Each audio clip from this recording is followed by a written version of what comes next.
Hello, everyone, and welcome to WeSpire Live. I'm Susan Hunt-Stevens, your host, and today I am joined by Andrew Winston, and we are live and together, which is amazing. This isn't Photoshopped. This is not Photoshopped. We are together live from Climate Week in New York City. So we are going to kick off a really fun conversation today. Okay. And let's just start. It's 2022. Is it? It's Climate Week. Yes, it is. And we're back together finally after several years. What's the state of sustainability in business right now? It's a really interesting question. And obviously I've thought about this a lot, but look, I think everything in anybody who works in sustainability, and especially climate, is just a constant yin yang, of there's a lot going on, but it's not enough. And it's just this constant, like, should I be optimistic or not? I mean, look, the last few years, and I kind of start every talk I give now and every kind of interview, is that more has changed, I think, in what's expected of business, what businesses need to think about and talk about in the last 2 or 3 years than in the 20 that I've been in this, like, very clearly. And there's lots of reasons. The pandemic accelerated a bunch, but there was already this move to talk about stakeholder capitalism, not shareholder capitalism. There was the Business Roundtable statement 3 years ago now that didn't radically change business, but I believe, I'm a writer, rhetoric matters, like going out and saying stakeholders matter. It changes the discussion. And then you kind of hold people accountable to that. And then the pandemic hit and it forced companies to think very hard about what they do how are they going to support their people, their suppliers, their customers. And it wasn't like just quarterly short-term profits. And it kind of broke a little bit of the kind of obsession that we've been in for 50 years.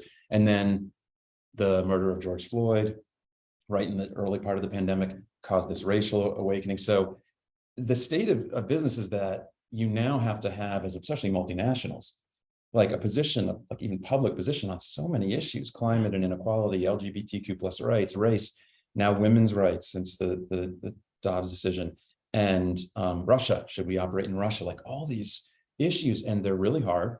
I spoke to a group of CEOs recently, and they're saying it's much harder to be a CEO than it was 10 years ago.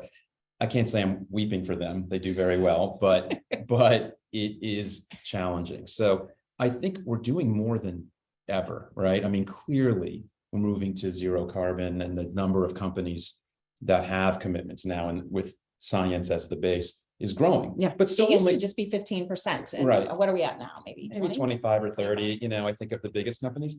But that's the kind of thing where it's like, I've been saying this for years, that a science-based target is actually the bare minimum, right? So like the fact that it's not 100% is troubling when we're where we are.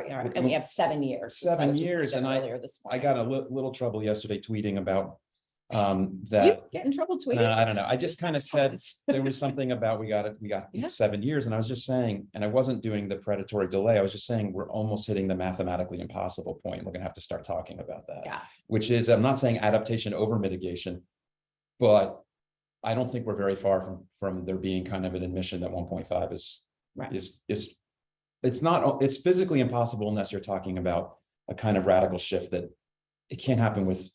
It's really hard to do. Just not just hard, but there's political parties who don't believe in doing anything about it. And you start to just have infrastructure you can't switch out fast enough, right? I mean, or just resource scarcity. Earlier this morning, a CEO was saying there's not enough copper for us to go fully electric. And so we're going to have to figure out how we not only do this massive take back program, for recycling and copper, but we got to figure out a substitute to copper. Well, it doesn't happen in 7 years as much as we like it. And that's now, your book. Yes.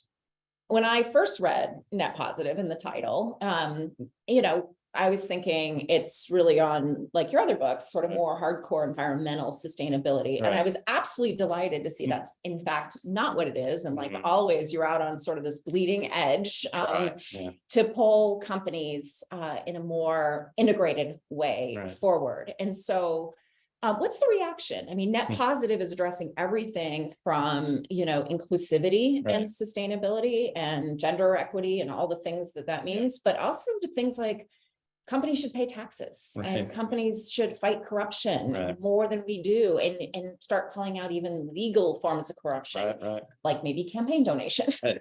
Well, I've said this for years, but we say it in the book that the US has legal corruption, right? You can give as much money basically as you want, but that's, one issue. So let me just quickly say what net positive is and means. So I co-wrote this with Paul Pullman, who, was the CEO of Unilever for 10 years. And so it's partly the early story of Unilever and the adoption of sustainability as like the core of the company, which was the biggest company to really attempt this, right? And 10 years traded, and publicly traded and 10 years of experience with it, good and bad. There is nothing in the book saying that Unilever is perfect or is net positive. We define net positive as a business that profits and grows potentially by solving the world's problems, not by causing them. And the question we ask is the world better off because your business is in it? And that covers the full agenda of what we call ESG now. We can talk about ESG language, but I have opinions on that. No, but the reaction has been great. I mean, I've discovered over years, because I've done 4 books now, that my books kind of build over time. They're rich. I think they're a good read, but it's not like it's not easy. It's not like you're going to go, this is my fun side read, but it is, I think, entertaining enough and I think really interesting, but it's rich. There's a lot in it. And so people read it over time and, it builds. So my previous books, Green to Gold was my first one. And we sold more copies in year 2 and 3 than year 1. It's built, and that's unusual for business books. Yeah, that really is. So it's building, and it's sold a lot, and we're about at 100,000 copies, which for a business book is good. We'd like it to be a lot more just for the impact, but it's also launching in many languages over the coming. We just did Spanish, French, Dutch, Korean, Japanese are coming, Hungarian, we just launched Brazilian, Portuguese. So they're coming, and the book is, unlike my previous books, has sold a lot more and has been much bigger globally, which is not shocking because Paul is a world famous CEO, known really well almost outside the US, better than almost anyone else. Unilever's, I think in the US people don't quite know it. They know Dove, or they know, they know the brands, and they may not know him. Right. But it's hitting a chord globally. And we cover stuff all over the world. The fun part for writing this for me was on the part where we talk about Unilever, which is, a third to half the stories, but there's a lot of others. I got to talk to people in Unilever in running the business in Ethiopia, Vietnam, Indonesia, India, and it was fascinating. I love the story about homestays in India, and it's one of my favorites. New employees who are generally urban go live for 6 weeks with a family in rural India so that they really can understand what their customer is like. I mean, that's radical. They're new hires in a great way. Well, their new hires, like here, are MBAs. They're educated. They're richer, and they haven't often lived rurally. So the story is, I talked to one of the senior guys there who 15 years ago went to live with a family and lived basically in a room with a buffalo or something. Buffalo, right. And was freezing, and just because so much of their business is serving the rural. I mean, India's whatever it is, 2/3 still based in rural. Maybe that's too high, but half or something. And so they have to serve that market. But I think that's part of culture, which we'll get to. But I think the reaction has been really good globally, and it's building, and it's being adopted in really top schools around the world. Professors using it. I'm finding this kind of building awareness. And that's what's happened with my previous books. As it gets into schools, people think of it as a way to approach. And I think we can talk about the language of net positive or regenerative, whatever, but let's go there, because you had this really fun post around sustainability versus ESG and the terms and sort of pros and cons around that. And then obviously you're trying to create almost a new term around net positive that I love, but people aren't going to know what that means to start with. So let's just break it down for folks, because some of you out there have an ESG title, some have a sustainability title, some have a CSR title, some have an inclusivity title. So let's just talk ESG and sustainability. What's your thoughts there? Well, so the article you're referring is on MIT Sloan Management Review, and it's I think they titled it, because remember, publishers title your stuff, which sometimes tweaks the point, but it was what's lost when we talk about ESG instead of sustainability. So people can Google that. And then I posted on LinkedIn, hey, this is this piece I wrote. And it was by far the most commented thing I've ever posted. I was blown away. I had 150,000 views on LinkedIn and 1,000 comments. And there was a point where I had to write, and I felt back, can you actually read the article before you comment? Because people looked at the title and said, oh, I'm sick of it. And the point of the article was not actually semantics and language. It was that language does drive behavior. I don't care what you call it, right? I care what the outcomes. My point was concerned that ESG actually means nothing, right? It's just an acronym. Sustainability, for all its pros and cons, actually means something, right? That you're able to continue doing what you do indefinitely. ESG is like environmental, social, and governance are categories. And I say in there, like, it's saying I do ESG is like saying I do HR. Okay, what kind of HR? Are you firing people? Are you hiring people? And that we need modifiers. It needs to be sustainable ESG or regenerative or net positive. And the concern I really had was that the reason we're all saying ESG now is because it came from the financial world. And you're seeing all this debate about how, Elon Musk commenting that ESG is BS because they got pushed off and Exxon was on. And there's a difference between ESG, the financial discussion of how do you rate companies and their material, the risks of materiality to their business, and ESG substituting for sustainability and what a company does. And unfortunately, we all have to use ESG now because it's what everyone's using. The titles are now moving to ESG. And that I'm just always writing these caveats, like I mean sustainability. Yeah. Although I think there's a reason for that. And my observation working with a lot of organizations, it's because sustainability got siloed as environmental in many, many organizations. And so when somebody said sustainability, everybody thought carbon emissions, energy, waste, water, and fuel. They didn't think about inclusivity. They didn't think about governance and pay equity and compensation and all these other things, even though outside the US, maybe that was a broader term. The Sustainable Development Goals are obviously very broad, but for some reason, it felt like internally, sustainability was the environmental stuff sitting over here, and community engagement was called CSR, and D&I and inclusivity was over here, and it was super siloed. And my favorite quote earlier today was, is that basically egos is the reason we have silos. Well, that's always true in business, but I think you're right. The good side of ESG is that it brought governance in, more of the S. But again, as a financial, kind of lens, my problem obviously is that putting everything through a financial lens, what's the shareholder value, is a major part of why we're in the trouble we're in. And so I don't want that to be the lens, right? The lens has to be the thresholds of the planet, what we want the world to be like. We want sufficiency for all, the ability to thrive, a planet that supports us. And whether or not investors rate you good on ESG, it doesn't necessarily connect, right? And it's also this idea, frankly, that your stock price actually reflects the value of the business very well. I can't believe we're still thinking that, because it doesn't, right? It comes and goes in the long run, maybe. But for example, for a while now, I think, I haven't looked at the price lately, but Tesla's been worth as much as every other auto company. Yes, it's a big growing business, but that's ludicrous, right? That's assuming that none of the other auto companies can get their act together on EVs, right? It's crazy. And so there's lots of things that aren't valued right. And so I just, that lens is scary to me, because the financial first lens is so much of the problem. Well, and let's talk about actually something that is not valued as anything other than an expense in an organization, which is people and human capital. Right. Like there's no way that human capital is it's not on the balance sheet. And yet it is arguably, it's just an expense and things like that. And that gets to culture. And what I loved about the book, of course, culture is something that we care about, is something and a lot of the folks who are with us today have a part of their job that is about transforming their culture to be more sustainable. I would argue that's one of the hardest things in the world. Am I biased, or did you learn that in writing this book, that the culture piece is really hard and yet really critical? It permeates the whole book, right? There's been so many models of that. There's the Shine model, the kind of the iceberg model, right? The culture, the stuff that's underneath the surface is what really drives the business. And I think that's undoubtedly true. Or there's the culture eats strategy for breakfast, all those things. What was interesting writing this was that I think often in strategy books, culture comes up pretty front.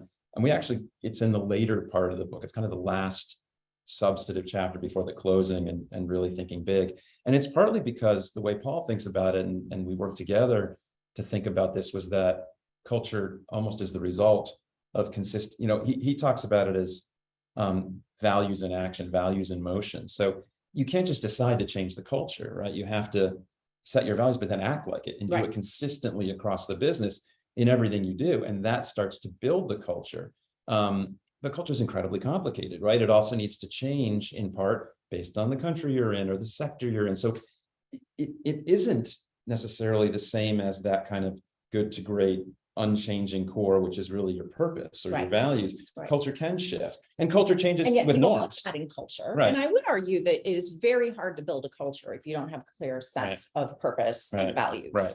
And what I liked in the book is you talked about how that doesn't change. Right. You know, the purpose and values are the things that shouldn't should change. But the culture is the thing that needs to change, depending on the context, depending on where you are, depending on, you know, sort of the phase of the journey you're in. Yeah, there's some, I think the cultural things that we believe almost have to be there these days is a bias for action, a bias for, you know, looking outside in. You have to have a culture of what does the world need? What are stakeholders asking of us? Because the reason we have to get to a more sustainable form of business is because the challenges, the thresholds. So you have to kind of be looking outside in, and that isn't really what we were taught in business school. It was, you know, it was more core capabilities, you know, what do you do well? And that's part of it, but it has to meet with what is the world need, right? That ikigai thing, you know, like that idea of what are we good at? What's the world need? What's, you know, what can we make money on? Like that overlap of all these issues. I probably mispronounced it, but you know, that overlapping Venn diagram thing. So you know, the scale of the problems we face is to go back a second, is why we believe net positive is necessary, right? We have to start regenerating. We have to start healing, because not everybody's going to come along for the journey. So the ones who get it have to rethink things and start to heal. You know, the ones who get it might, like 𝙒𝙚𝙎𝙥𝙚, put their entire business in trust for the environment. That's someone put a hashtag I saw that was like, dude who gets it, or something like that, which was perfect, you know. When you've seen or talked to not just Paul, but many of the other leaders that you write about, when somebody does culture well, what do they do? What actually do they do to create a good culture? Well, you can probably answer this better. This is your, I mean, I don't know if we're learning as well. I think there's, every day. Look, the logical thing is that there's both intrinsic and extrinsic drivers of people, right? So I probably am, it's probably the one of the few areas in the book that Paul and I differed a little bit. I think and I got to trust that he ran a business for a long time. I wasn't an inside, you know, top executive in business, but I believe a little bit more in you got to pay people for it. And I think Paul kind of felt like the culture should make it that you're going to do the right things. You're going to build a safer, more sustainable business, because you'll get paid more as you get promoted, or you'll get a bigger job. And like, that's the reward rather than like a bonus. But I think you need both. And I think you need the bonus to be clear. And there's got to be these kind of very, I think, structural things in place. But a lot of it really is the consistency point. We talk about that throughout the book, that you have to walk the talk. I mean, it's amazing how many times, and you know, Paul and I got on the phone at least weekly for like over a year for 2-3 hours, often really late at night in his time in Europe, because he works all the time. And, you know, it's amazing how often consistency came up, or a few stories from early in, when he first got to Unilever. He talks about looking at their pension fund and realizing it wasn't SRI invested. It's little things like that to say, are we consistent? Right. And his move to stop reporting quarterly was a critical cultural thing, because it said to executives, middle managers, you have some leeway to make decisions that are strategic, that are longer than the quarter. So it is these structural things, and, you know, and living up to it personally, right? As a leader, showing your value, showing that you live up to it, and making progress on these things, not just saying we believe in pay equity or, you know, racial diversity on the board, or you have to start showing progress, not perfection. And nobody expects that, but you have to show that there's a real commitment, and then the culture changes because they believe it. Right? They believe that you're going to back it up, and you're not, you know, and the risk always obviously is that if you do something that doesn't, you can get slammed, right? The people that are out front, Unilever's getting slammed all over the place lately, which I get it, but it also feels like easy target, right? Like, they don't do things perfectly at all. Nobody does, but we'd be a lot better off if everybody was doing what they are doing. Absolutely. So like, well, and oh, by the way, in the period of time that you wrote about, if you'd put $1 into Unilever, you'd be doing really well. But not in the last few years, because and there's lots of reasons for this. There's reversion to the mean. And again, my point about stock price, and everyone's pointing to that saying, see, sustainability doesn't work. But I'm like, you know, the company's 140 years old. If you look at the stock price, there's slow times, there's up times. It's done fine. If you would put money in it in 1928 or something, you'd be great, right? Like, it is, I think, weird to say a company that has been able to last this long might not be a good investment. Like, I think they've got it figured out. Well, and one of the things you spoke about in the book that I think is important to remember is we see these grand, amazing leadership things out of a Ray Anderson or, you know, out of Patagonia this past week, you know, or Jeffrey Hollander, who, you know, has been an advisor and a board member for us, but they were private companies, you know, trying to do this on a public stage, publicly traded is like 10x it feels as hard. That's what makes that Paul fair? Yeah. I mean, I say this, I think, in the preface, that the reason Paul is so important, I think, in business history and CEO, I mean, I said this before I really knew him, I was covering Unilever and his work, is that yes, the other guys, Chouinard can take the whole business. IKEA has enough private control that this was the first really big public company to say, we're going to make this core, and to risk the CEO's job, to risk his job, you know, going out on a limb on things. And so I actually do hope that when, like, the history of business, as we get further away, that we do stop lionizing the Jack Welches of the world, who made their money by growth, cutting 10% of the people every quarter, chainsaw Jack, manipulating earnings to some extent, let's be honest, right? Getting into financial stuff because they could then kind of play with quarterly earnings. Interesting. And why do we lionize that, right? It's just because that 50-year obsession of the kind of neoliberal economics has been so dominant that we just say, grow. And it's like, grow for what? To what purpose? Grow in what way? And so I hope we kind of look back and say people like Ray Anderson, Paul Hollander, Paul Hawken, were really showing the way to the form of business that we have to have. This isn't like a nice to have. No. So I find it just increasingly surreal how often I am still asked almost daily, what's the business case, or doesn't it always cost more? And I almost can't even talk about this anymore because I'm so tired of it. I promised I wouldn't ask you. No, but I have to do it. I'm not kidding, like daily, because since the book came out, interviews, talks, and it is almost daily. And I can talk for 45 minutes to an audience about the value of all this, the value you're building in the business over long term. And the first question would still be, yeah, but since it always costs more. And then they go, and I'm like, what are you talking about? And I've started to actually turn it back and say to someone, what do you think costs more? Because I'm not sure they know, right? Are you talking about renewables? Because it's cheaper. You're talking about, like, some things do cost more, like paying everyone living wage in your value chain costs more. That's the point, right? Is that, but it might not if you actually cost your turnover, your incidents. It costs more in cash up front, but not return to the business. Like a better run business where people don't turn over as much. All these values that we don't measure very well, but the things we don't measure well, we often put a 0 on, which is insane. Right. And so anyway, speaking of measurements, we got lots of questions. I think many of our audience members are just coming off of the torturous part of the year called reporting season, where you fill out all of these things. Now, a lot's happening in that world, and you were an advisor to some of the world's most impressive companies. What questions and what conversations are you all having about ESG reporting frameworks, trends, and what are you telling them to pay attention to, and what are you telling them to not pay attention to? It's a good question. I will just say up front that just like there's topics in the world that you can't get to know everything, the array of acronyms on reporting is not one. I'm a strategy guy, right? And in a way, I don't know that much more about SASB than I know about FASB. Like I came out of business school with a pretty finance heavy business school in Columbia, but it didn't make me an accountant. It didn't make me, I know what these bodies do and the rush of acronyms. And I think the coordination starting to happen at the IASB and the ISSB, the International Sustainability Standards Board. And there's critics of it. And is it doing enough? But at least we're trying to harmonize that stuff for reporting, but that's reporting stuff. And that matters, obviously. But again, I'm not a finance guy, I'm a strategy guy. So I care more about like the outcome stuff. And so, but the reporting sometimes indicates you have to have outcomes to report all of that. And some create more incentive for that strategy to be taken seriously. Like I will say the thing I'm most excited about is the SEC.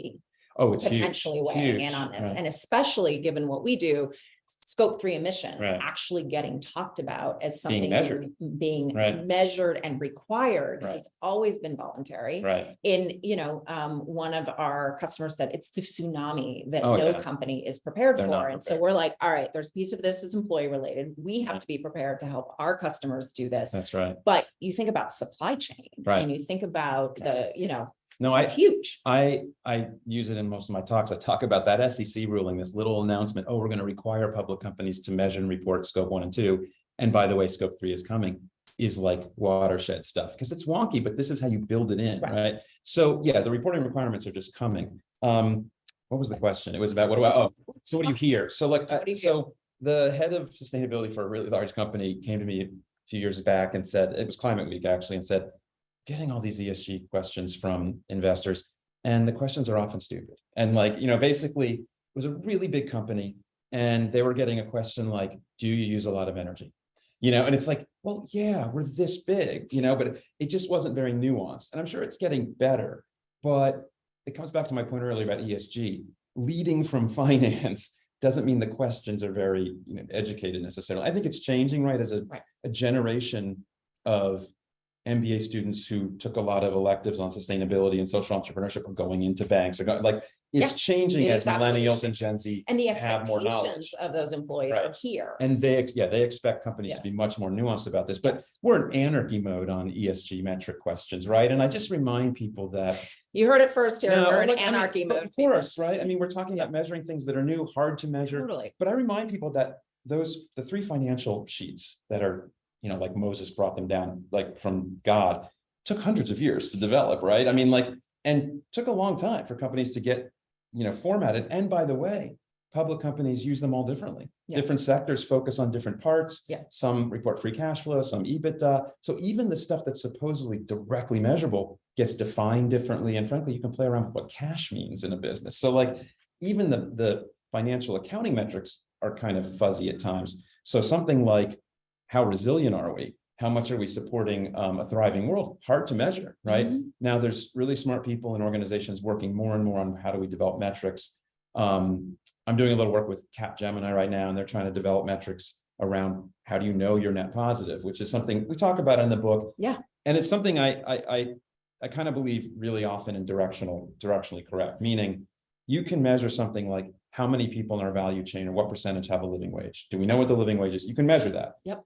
But saying how much value does that create for society? Much harder question. And we should go about doing that, but not wait to do that to pay the living wage, because I can tell you, I don't know how much it improves society, but it does improve society, right? And improves your business. So we shouldn't get lost in the business case in such a detailed way that we don't move in the direction we need to as quickly as possible, because there's some things we can measure and some things we can't yet. And there will be proxies. Employee turnover is a great proxy for the stuff you invest in with employees, because you can measure that, how much it costs to put a new employee on the books, all of that. And that's one of the biggest things that I'm proud that we've done over the last 10 years is begin to just help companies understand, how does participating in ESG activities actually impact the employee experience, their likelihood to recommend the company, their likelihood to retain at the company, performance.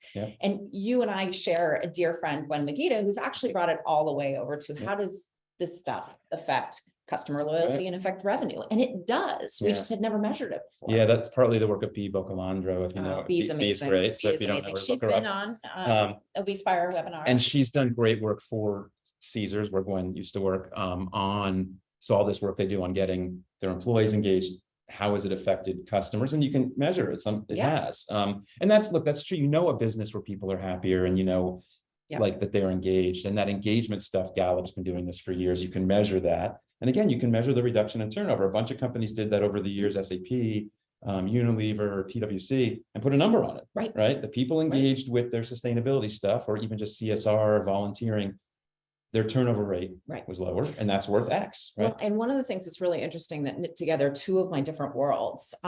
So Adam Grant, who's also an advisor, worked with Google, and they found that those teams that were the highest performing teams were the ones with the greatest levels of psychological safety. So psychological safety equals high performance. Right. So we're over here working on inclusivity, and in part of doing that with a couple huge companies, we measured psychological safety, and what we found was that in those companies that were doing really well on inclusivity, the employees who were in the minority for whatever reason, gender, race, Right. et cetera, often had the lowest levels of psychological safety. And those who, when they improved that, the levels of psychological safety for underrepresented groups, that created higher performance overall. And so there's this huge connection between inclusivity and psychological safety. How did you measure psychological safety? So it's an open sourced 7 questions from Amy Edmondson at Harvard, who's been doing this research. So it's standard, it's open sourced. Any company can ask the 7 questions. What we did is ask the 7 questions and started to look at, okay, how does this differ based on a person's country? How does this person based on their division, their clients, their boss, their this, and began to look at it and found this huge connection between diversity, equity, inclusion, and psychological safety, which ties to performance. And when you do that, now all of a sudden it's like, wait, so if we improve inclusivity, we're going to improve psychological safety, which is going to improve performance. Right. I mean, duh, at some level, but nice to have it proven. There's I learned a lot, working with Paul, obviously, about being a CEO, but he obviously is an unusual CEO, an unusual guy. But there's one line that I love, which was, people don't quit jobs, they quit bosses. That the boss is so critical, or the environment you're in, or do you have autonomy, all those things that give you engagement is so critical, that sometimes it's more than the job itself. Right? Yeah, that is absolutely true. And what's been really interesting is new research that years Gallup was showing that connection between manager. One of the things, though, that is changing and that you're starting to see, and actually Europe is a little ahead of the US on this, is that, but if your boss is good, now what matters? Right. And that's the company reputation and purpose. And that if you aren't proud of what you do and where you work, and if you think it is having a negative impact, and it doesn't matter how good your boss is, you're getting out of Dodge. And the generational shift on this. So people ask me often, like, we've seen all this movement, can we go back? Will investors go back? I don't think so. And the reason is there's a couple mega trends that are immovable. And one is just transparency, data, information, SEC and others, but just more data. And the other is just generational. Generational norms don't really go back. I mean, granted, we've got attacks on democracy. Some things go back that we didn't think could, like women's rights in the US. But the generational perspective, like that takeaway of rights was done by older people. Let's be blunt, right? There weren't millennials voting for that. And I think hopefully now younger people are realizing they got to vote, right? Like if they all did at the rate that older people did, the country would be totally different. Right?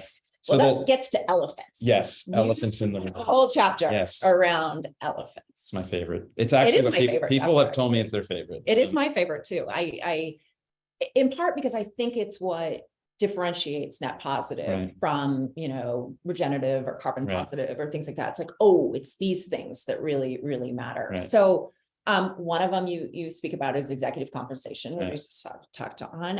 One was corruption. One is taxes, like a net positive company pays taxes and things like that.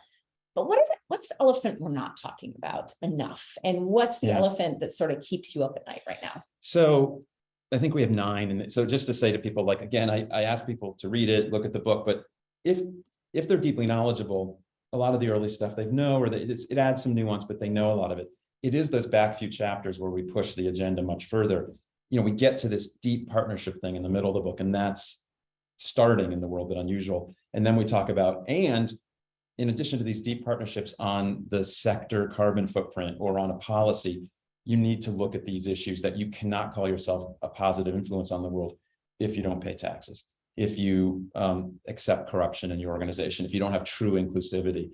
The ones in there the one that really gets me is the taxes. There's a lot of companies pushing back in the IRA, the Inflation Reduction Act, which, by the way, is the smartest name it's so rare to see that where they name it in a way that just sounds great, even though it's really a climate bill in many ways.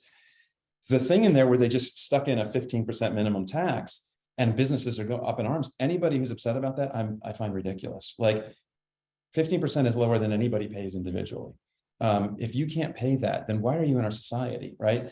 There's this belief in business that their fiduciary responsibility is to pay no taxes. That's just not true. And it also leaves society, who has to pay them? Like who else is paying? If not you, who's paying for the roads? Right. And by the way, we have a very large country, so the extension of roads and internet and everything into rural areas is by common good belief. It's not by money, right? So you need to pay taxes. But the one that I keep coming back to is executive pay, because I think I learned in writing this and getting some data together that inequality has gotten, I knew this, much worse. Yeah. And in the West, in the US, all of the gains in wealth and income in the last 40 years have gone to the very wealthy. What I didn't know was that the fastest growing group of the very, very wealthy, the 0.1%, was not sports stars, not hedge funds. It was just corporate executives. The fastest growing group of the very wealthy are these people that made 50 times the average salary and now make 1,000 times. And I think that gap, it's not just between entry level. Let's say you're a middle manager, middle of the company, you're making a decent salary, have a good life, and you're being asked to do more and more because you're not hiring or there's not enough people. And the people telling you to do more and more make you 100 to 200 times what you do. I think that's angering, and it's an inequality that isn't just between the low income and the upper, it's even middle income and upper income. The gap is so big that I think there's a real disconnect. And I also think, frankly, C-suite people making tens of millions of dollars, they're disconnected from average life, right? I mean, they just have to be. And so no one likes to hear this, but we have to have more progressive taxes, right? We have to tax the wealthy more, tax companies more. Nobody likes to talk about this. Right. But I was at an event with a bunch of CEOs from one Midwest city. In the US. In the US. Well, no, Yeah. but it's true, but right, because so really interesting data in the book is about broadly what percentage of GDP is taxed, right? In the OECD countries, not surprisingly, the US is at the bottom percentage, like 25%. Sweden and those guys, 45%. It ranges on what you believe the social infrastructure should be, right? I think it needs to be higher than we have here. Like we don't have daycare for everybody, all that. Yeah. But I was at a CEO meeting of a Midwest city, big Midwest city, and one of them, and there was a great professor from Harvard's guy, last name's Livingston, on DEI, and he's great on this stuff. And they stood up and said, how come inequality hasn't gotten less as our city's grown and the economy's grown? And I jotted notes to myself, taxes. And the first thing he said, because I know this isn't going to be popular, but taxes. Like you're not going to reduce inequality if you're not providing a base, right? If you're not providing healthcare for everyone. Yeah. We live in a country where if you get sick, you can go bankrupt. That's ludicrous. And it's just immoral, right? And we can afford for that not to be the case. Right. And so, I mean, it sounds so boxy, whole thing. But paying taxes is a contribution to the society around you. Yeah. It doesn't mean nobody loves to pay taxes, right? But we have to do what we have to do. Yes. Oh, we see questions coming in from people I know. Coming in. Oh, from people you know. Hello, Karen. Hey, Karen. Hi, Karen. All right. And Jason. What is your wish list for outcomes of Climate Week this week in New York? Do you have a wish list? Not really. I mean, look, I think these weeks are important, but it's easy to ask, like, what's the point? Like, I think there's now 3 weeks in the year that drive companies to make statements. There's this week, COP, and just always, of course, Earth Day, Earth Week. And that's good. It keeps kind of a pace, April, September, December, of like pushing. And that's always good. So I think you always want out of this week just to see continued aggressive goals. And you always see that. Yeah. You see announcements of really big partnerships. And given like the core of Net Positive is we need partnerships to solve things at scale. Yeah. I like to see these announcements of really big, and there's a bunch coming out this week. There always are, right? Yeah. Of sectors, of companies with suppliers. I think I just saw, was it Pepsi? Somebody in ADM on, upping the regenerative agriculture acreage. Sorry if it wasn't Pepsi, but I think it was, those kinds of things are going to be really critical. But we also need to see a commitment to defending democracy. We're going to, I think, get to this and, what do I really want to see? And we can come back to it. A commitment to supporting policy around the world that gets us where we need to. That's what I want to see from companies is much more engagement in the society around them because they have to, right? The power they have, they really have to. So I don't think there's any one thing out of a week like this. I think it's great for us all to get together. I need the time with our peeps, like the people in this who know it, because most of my work is talking to the unconvinced or the partly convinced. And that's lonely at times, right? It's good to get together periodically with the people who get it and over late night drinks say, are we going to make it? And have those really hard. And are we, I mean, I get the, are we going to make it question all the time. And it's a really difficult one. It's like, well, who's we? Yeah. Like the wealthy in the world will probably be fine. My kids asked me one morning at breakfast, are we going to die from climate change? And I was like, how am I going to not burst into tears right now? One of the scariest stats I've seen, and I hear it anecdotally and see data, is that 20 somethings, 40% or something say they're not sure they want to have kids. My 19-year-old has said that. Yeah. That scares me because that's a sign of complete lack of hope. Yeah. And I think there's been some mistake in the communication around, we need to get people scared about climate and moving, but the whole idea of like, if we don't hit 1.5, we all die. If we don't hit 2, we all die, isn't accurate. It gets worse and worse, but we have to fight no matter where we are. Right. And so I don't want to lose people to go, oh, screw it. Let's give up. That's not going to be a good idea. No. And I think, there are really positive, hopeful things happening. Right. And if you take a long view on certain topics like poverty, we have made huge strides. We're just not where we need to be on climate specifically. And I think knowing that is critical. I know you wrote a book with someone who is Dutch, right, whose company is headquartered in London. Yeah.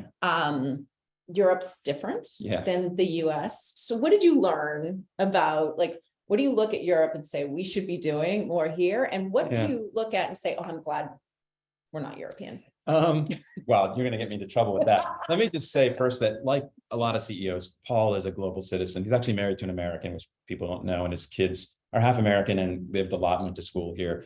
And he speaks 5 languages, which is just embarrassing as an American. I speak, So that's the thing we learn. Right. We need to learn more. We need to learn more languages just to communicate. I mean, the problem is everybody speaks English, right? I mean, they want to often. Yep. So what did I learn? Look, there's clearly in a bunch of cultures in Europe, in almost everyone, a much bigger commitment to the common good. The US was founded, and everybody, I think about it, everybody who came here, since it's so immigrant based, was the kind of people who would get on a boat and didn't know what was going to happen. They were individualistic, they were entrepreneurial. Of course, we have now fetishized freedom here. We've separated it from responsibility. Like freedom for millions of people means I can do whatever I want at any time. It's like New Hampshire's license. It's ridiculous. It's ridiculous because we have shared responsibility. Freedom comes with responsibility to each other. And by the way, we live better if we live in part for each other, right? I mean, the pandemic should have brought us all together. It was the first time really in human history that everybody was doing the same thing at home, putting masks on, working out how to protect their families. Very small, didn't it? We were, and then divisions again about masks, about vaccines. What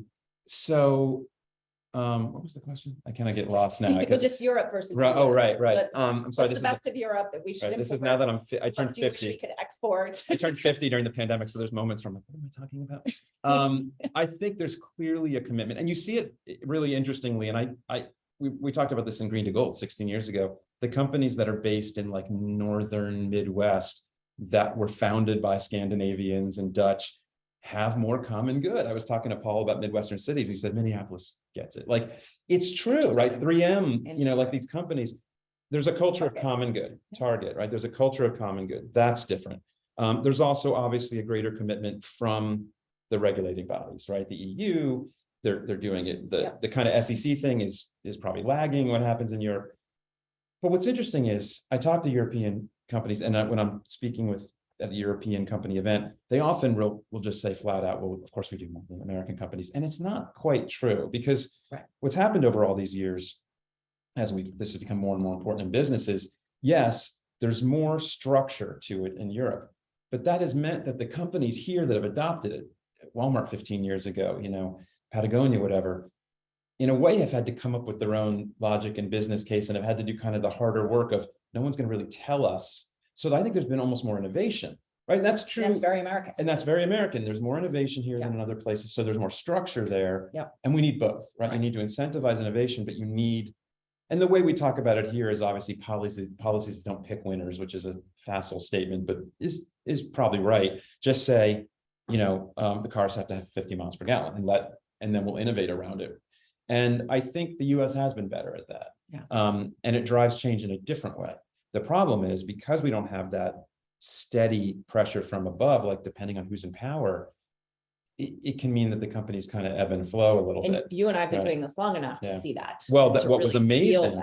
What's amazing is that during this pandemic, as the economy obviously clearly slowed down, it's the first time in the 20 years, and I've talked to people like John Elkington who have been doing this 30 or 40 years, the first downturn where sustainability wasn't kicked to the side and in fact accelerated. That's different. That's how I know this isn't going away. Yeah. And I mentioned earlier the generational thing.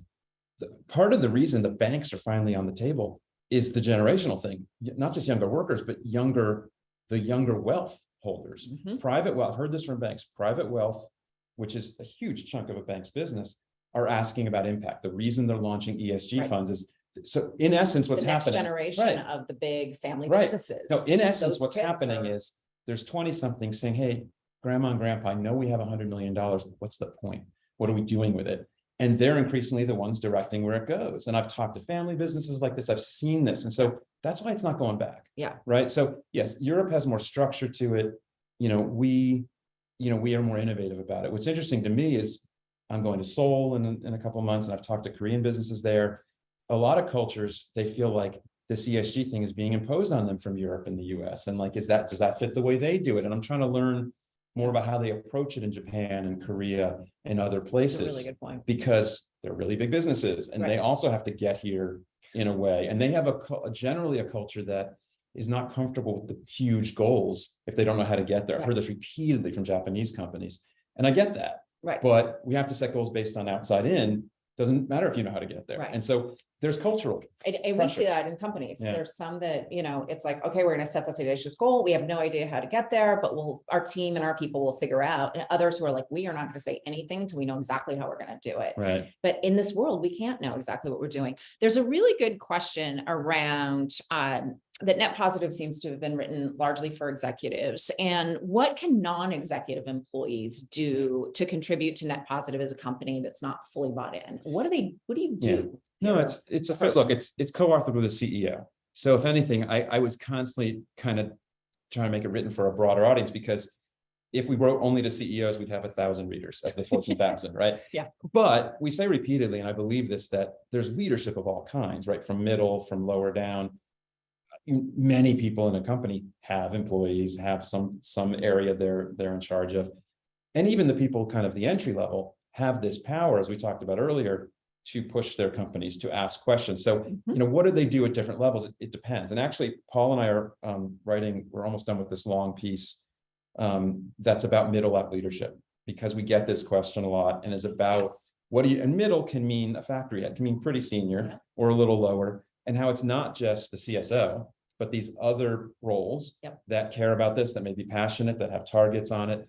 And it's a longer piece, and we'll have it out there and we'll share, but we kind of developed a maturity model, which other people have done, but just kind of 4 levels of where are we on this, from skeptical, lagging, not even putting on the hostile, like they're level 0, skeptical, lagging, up to net positive, right? Yeah. And what we talk about is, what does the CSO or middle level leader need to focus on depending on each of those levels? That's the question. No, it's really interesting. And Jeff Seabright, who works with Paul, kind of laid this out first. And then we talked to a bunch of CSOs and we kind of played with it. And I really love it, because we kind of stepped back and said, where your company is depends on what you do. So if they're not bought in and they're really early, a lot of it is about increasing buy-in, finding other people around you that care also, and kind of build the momentum.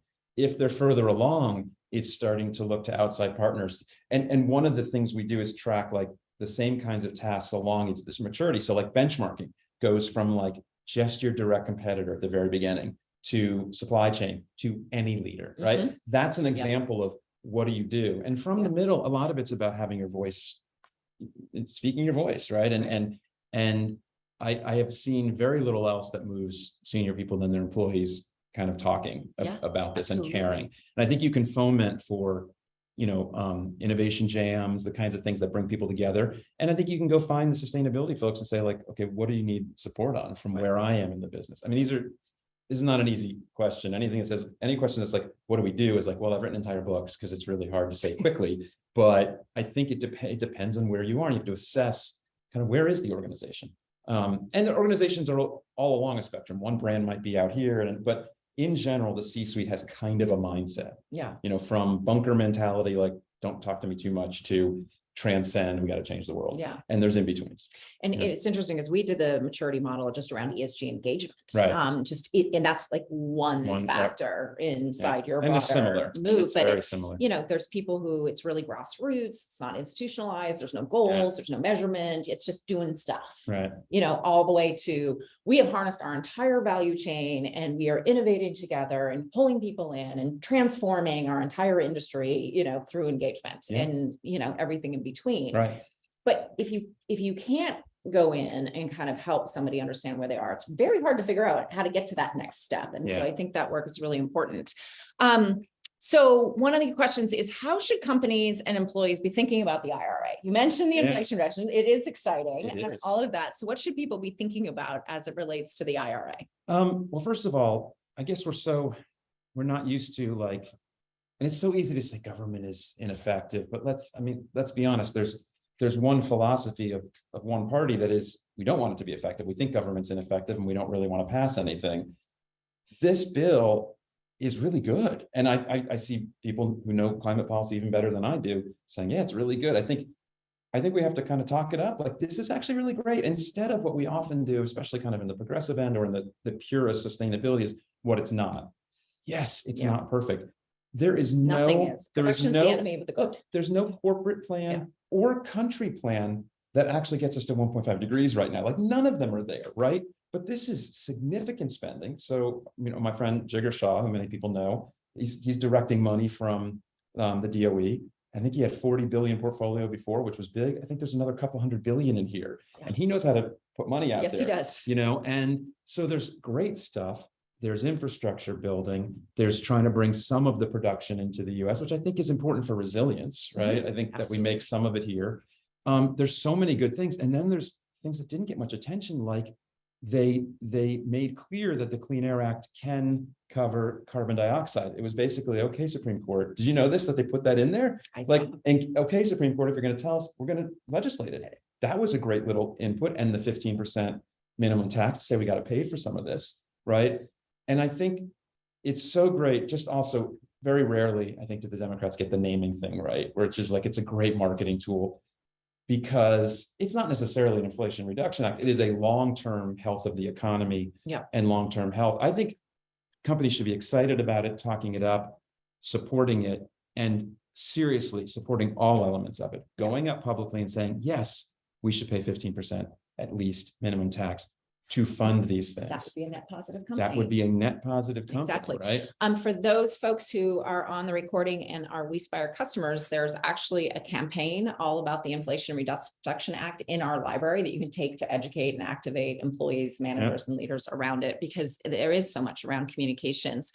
We actually have a question about communications, and that climate people are not necessarily inclusive, and it says quite a bit of blame in communications to further and alienate those who aren't champions, and that we need to be saying. So how would you recommend that we approach communications to shift from kind of blame to partnering? And is that possible? And how do you think about when you advise the comm side of this? I'm not sure I fully get what it's asking, but let me just say that, yeah, there's been a history of saying like the climate people just want to save the planet and not people. I think we're pretty far past that now. I think most big environmental NGOs started turning to kind of a people story a while ago. I mean, 10 years ago, I saw Conservation International kind of move their thing to like, this is a people story, kind of realizing that in essence, the planet will be fine with or without us. And it's about whether we survive. Right. I think there's a lot we can do as we talk about. So I'll admit that I got into this for environmental and climate reasons originally. And my view has kind of expanded. And you talked before about it's siloed. Well, actually, more and more of clients of mine, CSOs, have diversity inclusion in their, they're combining it more and more, right? Absolutely. And I think there's a way we have to talk about these problems to show that they're interrelated, right? That climate and inequality are kind of two sides of the same coin, in that at the very least, the people who get hit the hardest are the ones who have the least resources. And there's all this data on inequality, and then data showing also that not only the richest have all the wealth, their carbon footprint is 50 to 100 times more than the poorest, right? So it is inequality also. And I think the kind of Green New Deal, plans, things that were put out there that were trying, that some said was just kitchen sink, too much social and environmental. It was actually kind of smart and even switched my thinking a little bit, which was, we're not going to tackle climate unless kind of everyone's on board. And you show people that this is part of your environmental justice agenda. It's part of your growth. And like, I think the communications have to be about, these are interrelated, that these things are happening together, and we can't do one without the other. Well, and I think also, you know, all the research that I've seen through Brands for Good and some of these other initiatives are that when you have a blame, holier than thou, perfection kind of language, it's just a turn off. And we've actually seen this in some of our data about who is the biggest influencers in a culture to drive sustainability. You would think, oh, it's the green teams and the sustainability investors. They actually, in the first order of magnitude, have the greatest impact, absolutely get things done. But the reality is, when they start to invite people to join, they only have a 4% redemption rate versus when you get people who are kind of like the softball team leader, or, you know, the person who is the one who invites people out after work, what we call the socializers. When you get the socializers involved and they invite people, 20% join. So then you look at the second order impact is not only your own, but your influence. And they're actually more powerful than the green team, which is really, really fascinating. But it's because people look and they're like, oh gosh, there's Susan. She's such an environmental nerd. I'm going to feel bad, hide my water bottle from her, you know, kind of thing. Well, and as opposed to, wait, we're all doing this. Well, it's like that famous video of the guy dancing on the hill. I think most people have seen, where he's dancing. He's kind of the crazy one. And then someone joins him. Right. You haven't seen this video, and it's really fascinating. There's a TED talk about it. And it's when that second person comes, and then the third, and then there's a sea change. That's the power of social norms. So you need the people who are like, the first guy's dancing crazy, and you know, and then people come in and it kind of normalizes, and everybody dances on the hill to it, you know, they're at a concert. It wasn't like he was just dancing on a hill. Like, it wasn't, you know, that would, which would be, you know, possibly funny, but no. So I think comms is obviously a big deal. And it comes back again to the consistency, that a company has to be consistent. So somebody just said, so who is the executive socializer? Who's the most important executive in an organization to get on board? I mean, it's always got to be the CEO, but I think who's the second most important? Well, arguably the second most important in public companies is always the CFO. When you get one that can speak the language, it's so rare. I'm doing, for Sustainable Brands, I'm recording an interview with the CFO of P&G in a couple of days, and we'll play it at Sustainable Brands in a few weeks. And, you know, I had a pre-meeting with him, and like, he speaks the language, right? And it's fairly new to have CFOs speak the language, but I don't know. I think all the C-suite of the ESG pressure that's coming from BlackRock and, you know, regulatory bodies, et cetera, is the CFO suddenly has to learn to speak the language. And the number of CEOs who are like, CFOs who are like, oh, investor relations people, I need stories. I need things, we're seeing catalyzing the culture side. I think part of the reason we're back around to what's the business case as the question over and over again is because people like CFOs are at the table for real now. They're like, it used to be, they'd say, those guys over there will handle it. And now they're like, oh, I have to go into an investor meeting and answer questions. Actually, okay, tell me again, what's the business case? Like, we're having the conversation again, because I think it's kind of the last time, like we're bringing everybody. But I would argue also, like, the chief marketing officer is critical, especially in consumer. If someone's on board and says, you know, and B2B too, to say, this is part of our story, this is critical for us to sell more to, you know, and R&D, like all those leaders of those key functions should be advocates, need to be. And as we talk about in the maturity model, as you get further along, that's what you're going for more and more is in the last level, the CSO is no longer a middle manager, they're C-suite, and they should be, the goal should be their job is almost not needed, right? Like that the HR, right? I mean, we always say that there will always need to be that, but that the senior people and all the other functions are on board. But we're down to just a few minutes. Yeah, I know. This went so fast. So I had one question for you, which is my favorite one thing, you know. So we've got a lot of folks, some who are senior leaders in sustainability, inclusion, et cetera. Lots of folks who are trying to lead from the middle, either because they're passionate or because this is their job. What's the one thing that you would want them to do as they leave this webinar, you know, over the next 30 days? Look, it's kind of easy for me to say, but I think the larger thing is do the right thing. Now, what do I mean by that? I used to think I was working on climate. I always tell people I I don't think climate's the most important thing because I work on it. I work on it because I think it's the most important thing. I was attracted to what are the underlying issues. And then over the last 5 years, I realized that, hey, maybe democracy being functioning is actually the underlying thing. And so if I did something else, and other people ask me, what's your next book, whatever, it would be around democracy, misinformation, like that whole nexus. I don't know what that means within a company, but would love to see people take on the misinformation thing, stop giving credence to even still climate deniers or the things that get passed around that are just wrong, especially in a science-based company. Like fight the misinformation, but really fight for democracy, especially in the US. I think most people have underestimated how close the US is to autocracy, how dangerous the moment is. And one of the only institutions I think can help fight it is business. And we've seen fits and starts, right? Companies speaking out about restrictive voting things in states, speaking out about anti-LGBTQ, like the Disney story.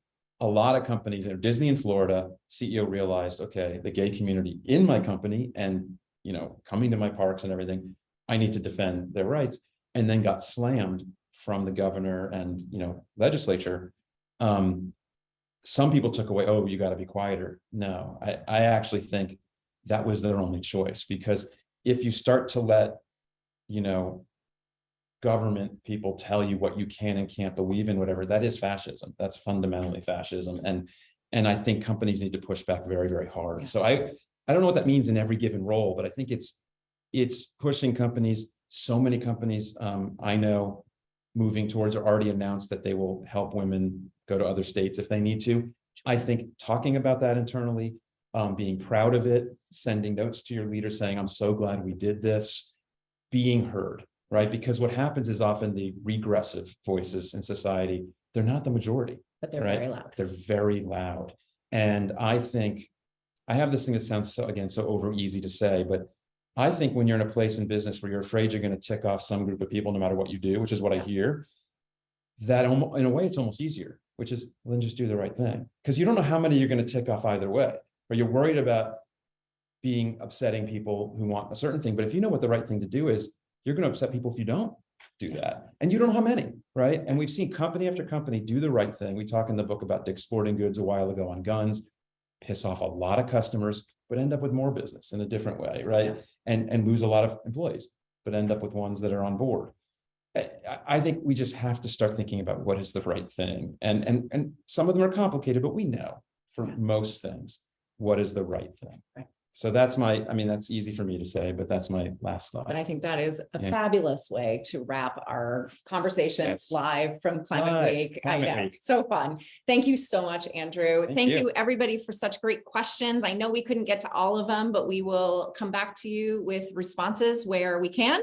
And tune in next month. WeSpire Live will be coming at you, and there's signups that'll be on email and LinkedIn soon. And we look forward to having you at our next time. Thanks again, Andrew. Thank you. Bye-bye. Thanks for having me.